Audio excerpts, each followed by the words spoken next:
There are many different qualities that go into being a great boss, but knowing how to deal with people may be the most important. And yet these kinds of skills are too often overlooked in the modern workplace. At least that's according to one management expert from SMU. Dan Godwin explores this topic in this week's Fox Forward.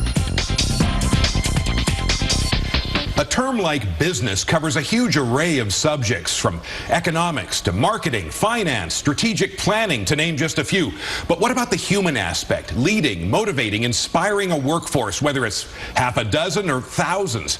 Professor Miguel Quiñones has a few thoughts on that. He's Department Chair of Management and Organization at SMU's Cox School of Business. Thanks for coming in. Thank you, Dan. Glad to be here. So the other day I heard a radio spot for the Executive MBA program at the Cox School of Business and all that you'll learn, and the ad made reference to the soft skills of management, and that made me wonder, was that a reference to people skills, and if so, what do the managers of tomorrow need to learn? Absolutely. So a lot of people go into a business or part of a business because of the technical skills they gain, whether it be finance, marketing, reporting, and then they learn that as they move up in the organization, they actually have to get work done through other people, and they realize that that actually has a set of skills in and of itself. Now, they're called soft skills, but they're actually, I think, some of the hardest to master because people are so complex. People have all kinds of needs and motives and aspirations, and trying to get a group of people all organized and moving in the same direction is very difficult. What are some of the big ideas you try to impart to the students? Well, probably the biggest idea is motivation, right? What drives individuals? What makes them do what they do? So we're trying to understand what are the motives that people rely on. The way that's being translated nowadays is in this concept of engagement. What makes an individual be willing to commit effort to the well-being of the organization, and so how do we drive that engagement?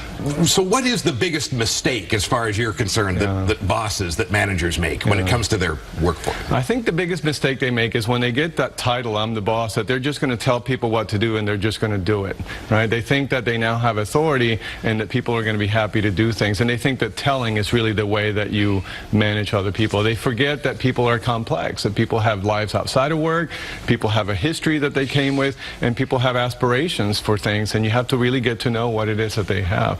And as far as you're concerned, then, not enough attention is paid to the things you're talking about. Yeah, well, I think that they are being paid attention to because it's a very tight labor market, if you think about that. And also, a lot of what drives success these days are ideas that people come to the business world with, right? So it used to be that having access to financial capital and means of production, factories and so on, was the distinguishing factor. But now it's having ideas, having collaborative concepts, such as, putting together the iPhone. Yes, it's a factory that puts that together, but who had the idea to do that? Who had the idea for the iTunes store? Those are all things that come in people's heads. So the fact that a boss now has to rely on that human capital, and that's the differentiating factor, and that's why I think it's become such an important issue.